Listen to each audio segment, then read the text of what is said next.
Okay, this is Vlomo number 9. So, a little awkward, excuse me. Interesting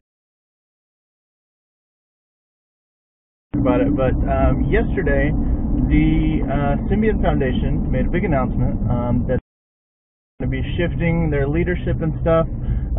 Basically, and it was an announcement in line with an announcement Nokia made. So basically what happened was, a couple years back, Nokia,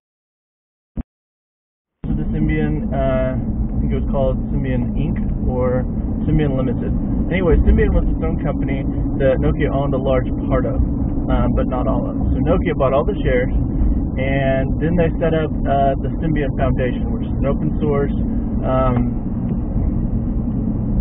foundation, I guess, where everybody had equal say in the leadership board and everything. So for $1,500 a year, you could be part of the board, and there were several founding members, including longtime Symbian users of Samsung, LG, I think Sony Ericsson was in there, and even Motorola, who used to only make UIQ phones. They never really made any S60 phones.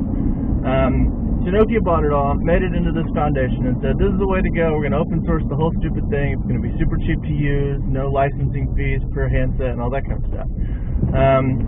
So they've been working on that, and they made a big stink about how it's now open source this year. And then Android started really picking up, and Motorola pulled out of the Symbian Foundation.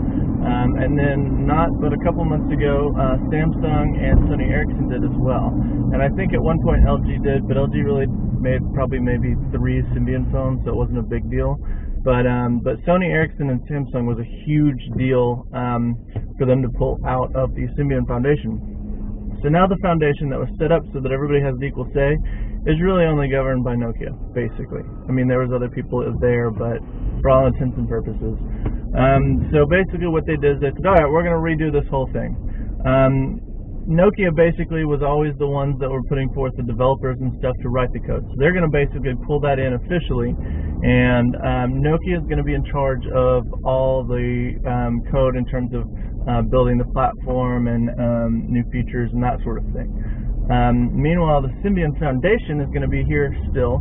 They're going to be in charge of licensing and stuff. So patent, copyright, that kind of thing for the foundation and for the Symbian platform. So it's all kind of confusing. Basically, Nokia bought it all, gave it away, and now they're bringing it all back. That's kind of in a nutshell. And really and truly, there's not a whole lot good that could happen to Symbian right now. I mean, let's be honest, they've taken so long with all this shuffling and stuff that they really haven't done much, which is the common complaint from basically everybody is, you know, it's a solid platform, but it hasn't really improved that much over the last probably 5 or 6 years.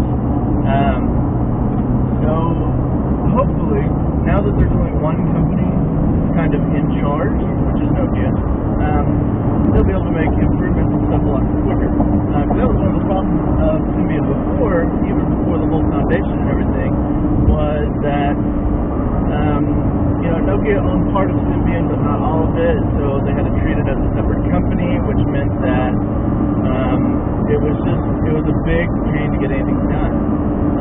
So hopefully, now that Nokia is the only one doing anything, they'll be able to really do a good job with it. The problem with that is, historically, and this isn't really my opinion, based on past experiences and stuff, Nokia is really not that great at executing software initiatives. It takes them forever to write good software.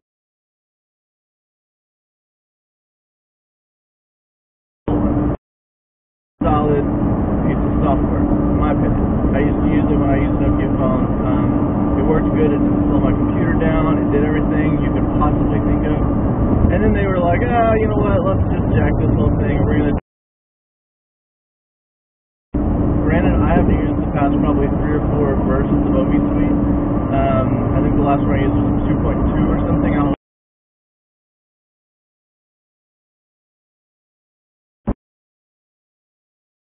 Higher computer, and it doesn't have near the feature set that PC Suite did.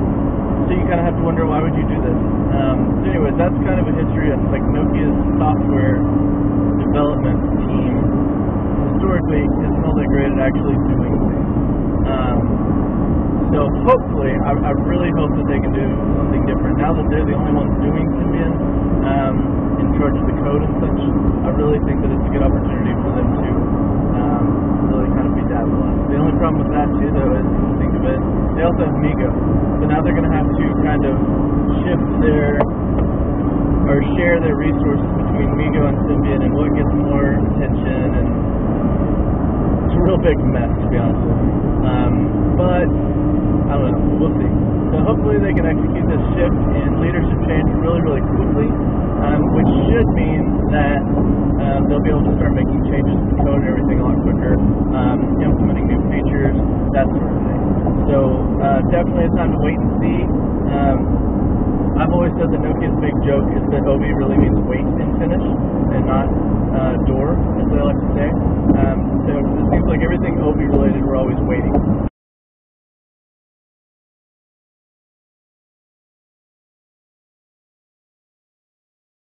So thanks for watching, and I don't know, I'll do something tomorrow.